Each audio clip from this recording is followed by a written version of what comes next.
বেশি।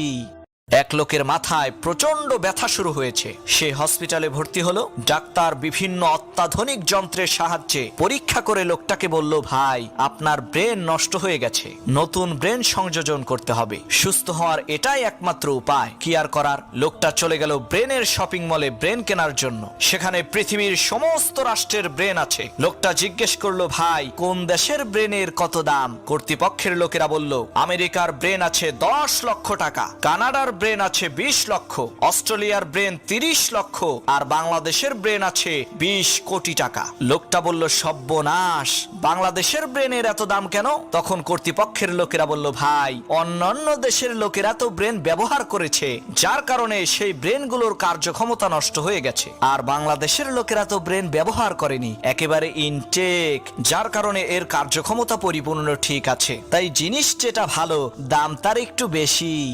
এক লোক